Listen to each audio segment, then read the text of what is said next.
Sebelum melanjutkan, jangan lupa subscribe dulu, terima kasih. Bab 488, Dewa Kera Kekuatan Herculean Kitab Suci. Zhou Yunpeng menatap punggung Huang Xiaolong dengan tak percaya, pemuda ini tidak bergerak sedikit pun. Monyet pemakan roh ungu tercengang saat dia berdiri di sana. Huang Xiaolong perlahan berbalik, menatap Zhou Yunpeng dengan tatapan dingin. Dalam sepersekian detik, dia melayangkan pukulan ke arah Zhou Yunpeng. Terkejut, Zhou Yunpeng nyaris tak mampu membalas dengan tangannya. Kaca, suara tulang patah terdengar. Zhou Yunpeng menjerit saat tubuhnya menghantam dinding terowongan dengan keras, menciptakan jejak berbentuk manusia. Debu dan kerikil berjatuhan karena benturan yang sangat keras. Gelombang kejutan hebat lainnya menghantam hati Valet Spirit Devourer Monkey. Dia ingat saat dia terpisah dari Huang Xiaolong, kekuatan mereka berada pada level yang sama. Tapi sekarang, kekuatan Huang Xiaolong telah tumbuh ke tingkat yang mengerikan. Dia sudah memahami kekuatan Zhou Yunpeng dari percakapan mereka sebelumnya dan juga tahu bahwa Zhou Yunpeng adalah Master Kuil Dewa Kera, seorang ahli alam Sein Ordo ke-10 yang berada di puncak. Di antara banyak ahli klan binatang iblis yang terkenal, Zhou Yunpeng selalu berada di peringkat 5 besar. Namun, di hadapan Huang Xiaolong, Zhou Yunpeng begitu rentan, nyaris tak mampu menerima pukulan. "Kau, siapa kau?" Zhou Yunpeng baru saja memuntahkan seteguk darah sebelum berjuang berdiri.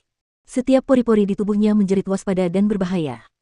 Melihat Huang Xiaolong, Zhou Yunpeng merasakan ketakutan yang belum pernah dirasakan sebelumnya. Bahkan melawan ahli nomor 1 klan binatang iblis, Ao Kun, Zhou Yunpeng masih memiliki kepercayaan diri untuk bertarung, namun di hadapan manusia muda ini, perasaan tidak berdaya benar-benar muncul dalam hatinya. "Akhir-akhir ini, bukankah kau ingin sekali membalaskan dendam putramu?" Huang Xiaolong mencibir. "Kaulah yang membunuh Cuer." Mata Zhou Yunpeng membelalak kaget. Putranya, Zhou Yuchu, terbunuh di wilayah manusia kota Vermilion. Ketika menerima berita kematian putranya, dia sangat marah, dan langsung memberikan perintah dari atas ke bawah kepada semua anggota kuil Dewa Kera bahwa mereka harus menemukan manusia yang membunuh putranya, bahkan jika mereka harus mencari di seluruh dunia roh bela diri. Dia ingin mencabik-cabik manusia itu menjadi jutaan keping dengan tangannya sendiri. Awalnya, ia ingin melakukan perjalanan ke kota Vermilion, untuk membantai setiap manusia di kota Vermilion, membuat mereka mati bersama putranya. Namun, kemunculan tiba-tiba monyet pemakan roh ungu di sekitar puncak gajah mistik membuatnya mengubah rencananya dan datang ke sini. Huang Xiaolong melangkah ke arah Zhou Yunpeng, ada kata-kata terakhir. "Bicaralah." Menurut rencana awal Huang Xiaolong, jika Zhou Yunpeng bersedia menyerah, dia akan mengampuni nyawanya, tetapi sekarang, Zhou Yunpeng harus mati. Jika bukan karena dia bergegas, monyet pemakan roh ungu itu pasti sudah mati di bawah telapak tangan Zhou Yunpeng. Melihat Huang Xiaolong mendekat, wajah Zhou Yunpeng menjadi beberapa tingkat lebih pucat.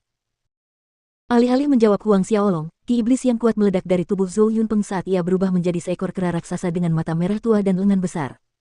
Kera raksasa itu dengan gila mengayunkan lengannya ke arah Huang Xiaolong untuk menyerang. Pukulan peledak jantung Dewa Kera. Gunung penghancur kera besar. Zhou Yunpeng meraung.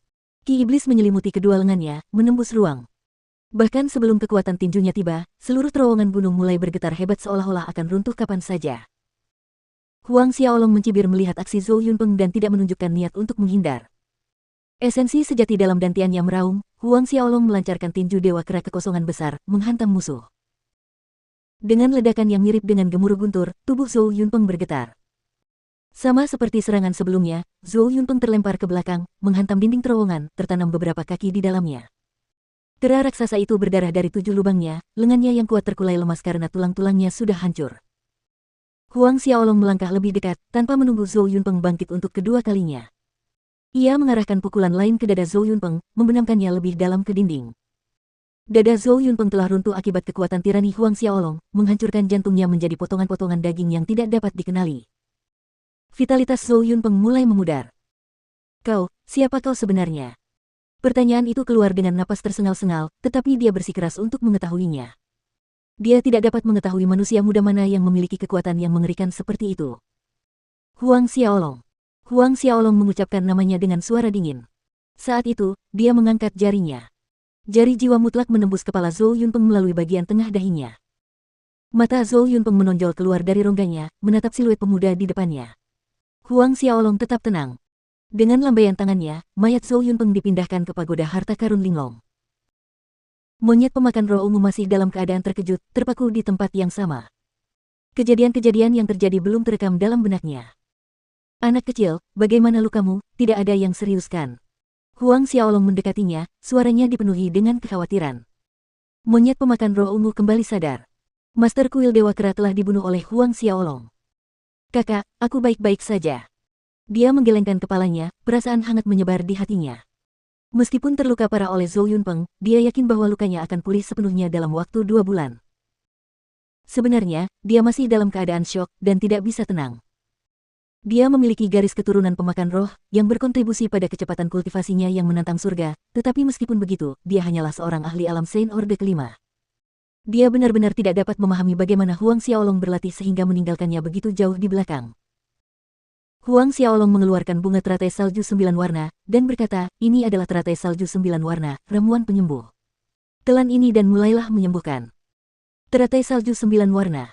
Monyet pemakan roh ungu tercengang. Ia hendak menolak ketika Huang Xiaolong melambaikan tangan untuk menghentikannya, bersikeras agar ia segera menelannya.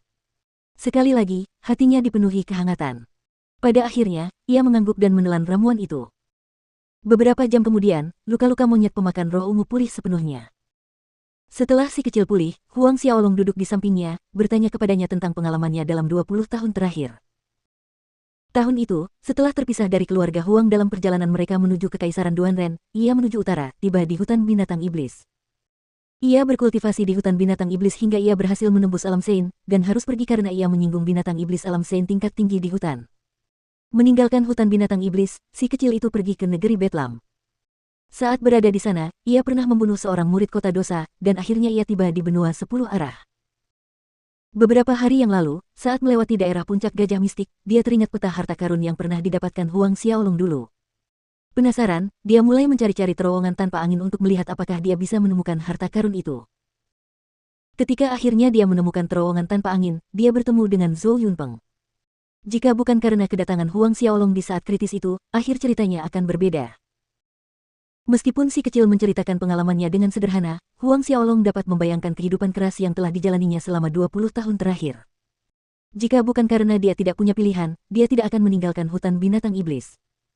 Huang Xiaolong dapat membayangkan adegan si kecil diburu oleh binatang iblis tingkat tinggi di hutan binatang iblis. Dan di Betlam Lands, dia terpaksa melarikan diri demi keselamatannya setelah membunuh seorang pengikut Sin City, berlari hingga ke benua 10 penjuru. Merasa seakan-akan tidak ada tempat baginya di dunia ini, rasa asam dan sakit seperti ini, Huang Xiaolong pernah mengalaminya. Mengapa kau tidak datang mencariku? Tanya Huang Xiaolong. Selama bertahun-tahun ini, setelah membunuh tetua Templar Dewa, mengambil alih gerbang Asura, lelaki kecil itu pasti mendengar berita tentangnya dan tahu keberadaannya. Monyet pemakan roh ungu menggaruk kepalanya, merasa canggung dan malu, aku membuat masalah besar di luar, jadi. Huang Xiaolong segera mengerti bahwa lelaki kecil ini tidak ingin melibatkannya. Dasar bodoh. Huang Xiaolong menambahkan, mulai sekarang, ada kakak di sisimu, tak seorang pun bisa membuatmu bersembunyi lagi. Memang, dengan status dan kekuatan Huang Xiaolong, tak seorang pun bisa memaksa si kecil bersembunyi demi hidupnya lagi. Kakak. Monyet pemakan roh ungu memandang Huang Xiaolong, sangat tersentuh. Ayo kita pergi dan melihat barang bagus apa yang ada di dalam gua kultivasi Kaisar Dewa Kera. Huang Xiaolong berdiri, tertawa saat mengatakan itu. Monyet pemakan roh ungu segera menyusul. Beberapa saat kemudian, mereka berdua menemukan teknik kultivasi yang ditinggalkan oleh Kaisar Dewa Kera bernama Kitab Suci Kekuatan Herculean Dewa Kera. Huang Xiaolong sudah memiliki seni sumi ilahi dan taktik Asura, sehingga Kitab Suci Kekuatan Herculean Dewa Kera ini tidak berguna bagi Huang Xiaolong. Kitab itu jatuh ke tangan si kecil. Selain Kitab Suci Kekuatan Herculean Dewa Kera, mereka juga menemukan banyak pelet Dewa Kera, teknik kultivasi dan keterampilan bertarung, serta tanaman obat yang berusia lebih dari 1000 tahun. Huang Xiaolong menyapu bersih semuanya.